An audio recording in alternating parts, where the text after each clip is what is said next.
सुप्रभात बच्चों। तो आज हम अपने दूसरे पाठ बिलस्य वाणी न कदापि में श्रुता पे वापस से आ गए हैं। इसका आधा भाग हमने कर लिया है और शेष आधा भाग हम आज समझेंगे। ठीक है बच्चों, तो चलो, हमने कहाँ तक कर लिया था? तत् किम करवानी, यहाँ तक हमने अपने पहले की वीडियो में समझ लिया था।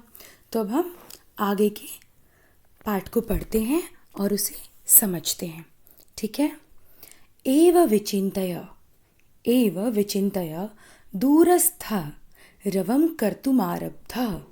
ऐसा सोचकर श्रृगाल ने दूर से, रवम होता है आवाज, शब्द, ऐसा सोचकर श्रृगाल ने दूर से आवाज दी या पुकारा या बोला। क्या? भो बिल किम न स्मरसी। हे गुफा, क्या तुम्हें स्मरण है? क्या स्मरण है? यन्मया त्वया सह समयः कृतो अस्ति यत् यदा अहं बाह्यातः प्रत्यागमिष्यामि तदा त्वं माम आकारयिष्यसि।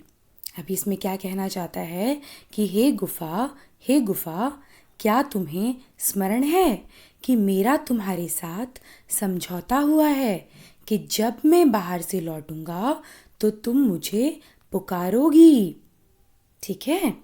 यदि त्वम माम न आह्यसि तर्हि अहम द्वितीयं बिलं यास्यामि इति। और यदि तुम मुझे नहीं बुलाती हो तो मैं दूसरी गुफा में चला जाऊंगा। ठीक है, यहाँ तक तो हमने पढ़ लिया। अब आगे पढ़ते हैं। अथ एतच् श्रुत्वा सिंहः अचिन्तयत्। अब क्या हुआ? ऐसा जब उसने सोचा, किसने सुना? जब ये शेर ने सुना तो शेर ने सोचा, नूनमेषा गुहा स्वामिनः सदा समाहनं करोति।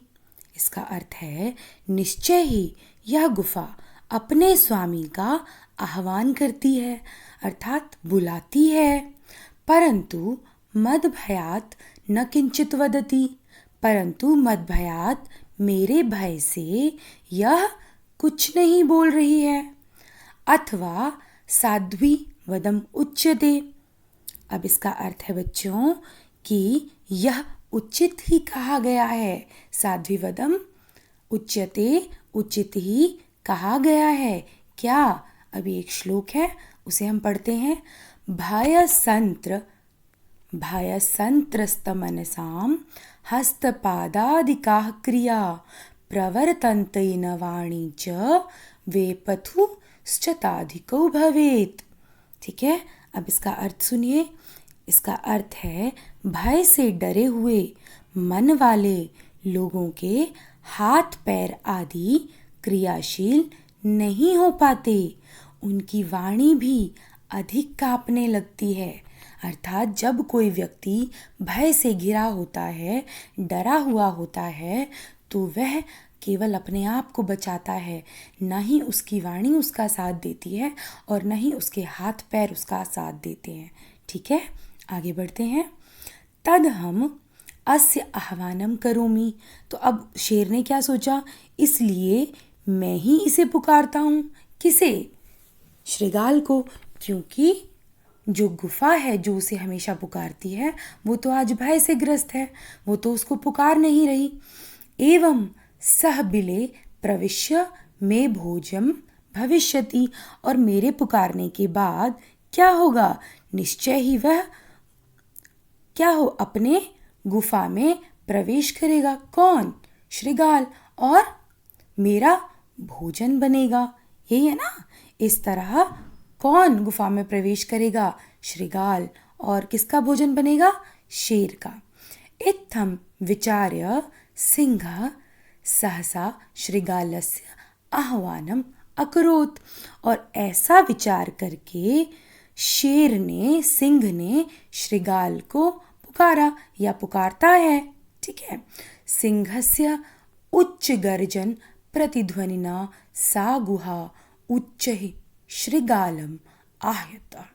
अब क्या हुआ? सिंहस्य उच्च गर्जन, शेर की, सिंह की ऊंची गर्जना, जो उसकी दहाड़ होती है, उसकी प्रतिध्वनि, उसकी जो ध्वनि है, उसकी आवाज़ को सुनकर क्या हुआ? जो उसने किसको पुकारा? उच्चै शृगालम आहयत। शेर ने बहुत ही ऊंची गर्जना के साथ किसे पुकारा? शेर को पुकारा या आवाज दी या आह्वान किया। ठीक है। अनेन अन्येऽपि पशवः भयभीताः अभवन्। और इसके बाद क्या हुआ? शेर की जो ऊंची गर्जना थी उसे सुनकर अनेन अन्येऽपि, दूसरे पशु भी भयभीता अभवन्, भयभीत हो गए, डर गए। शृगालौ अपि ततः दूरम पलायमानः। और जो शृगाल था वो भी, अपि शृगालो अपि, शृगाल भी ततः वहाँ से दूरम पलायमानः, दूर भाग गया। और भागते हुए इमं पठत, भागते हुए यह पढ़ा। क्या पढ़ा? अनागतम यह कुरुते स शोभते।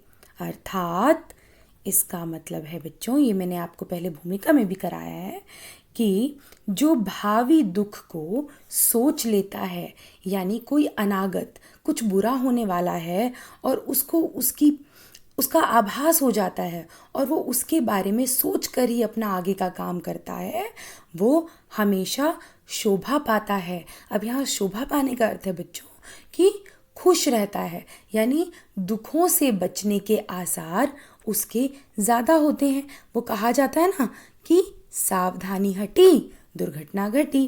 तो अब आओ दूसरी लाइन पे आते हैं। स सोच्यते यो न करोत्यनागतम। और जो भावी दुख को नहीं सोचता है उसे क्या करना पड़ता है? सोच यानी शोक करना पड़ता है, दुख का सामना करना पड़ता है। वनै अत्र संस्थस्य समागता जरा। वनै अत्र, यहाँ इस वन में, संस्थस्य रहते हुए, समागता जरा, मुझे क्या हो गया है? मेरा बुढ़ापा आ गया है। जरा का अर्थ होता है बुढ़ापा। इस वन में रहते हुए मेरा बुढ़ापा आ गया है।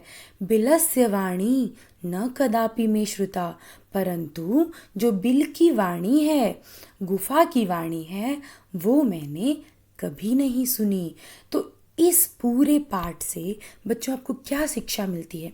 यही कि अगर आप विपरीत परिस्थितियों में भी पड़ जाते हो, ऐसी परिस्थितियाँ जो आपके अनुकूल नहीं हैं, तब भी आप अगर अपनी बुद्धि बल का प्रयोग करते हो और आने वाली बुरी परिस्थितियों के बारे में सोच विचार कर फैसले लेते हो तो आप हमेशा सुखी होते हो।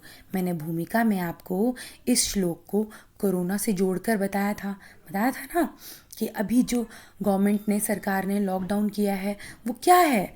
उन्हें भी पता है कि हर शहर में तो इतना नहीं फैल रहा, लेकिन उन्होंने पहले से ही ऐसे कदम उठाए कि अगर कुछ बुरा होने वाला है तो पहले से ही हमें लॉकडाउन कर देना चाहिए।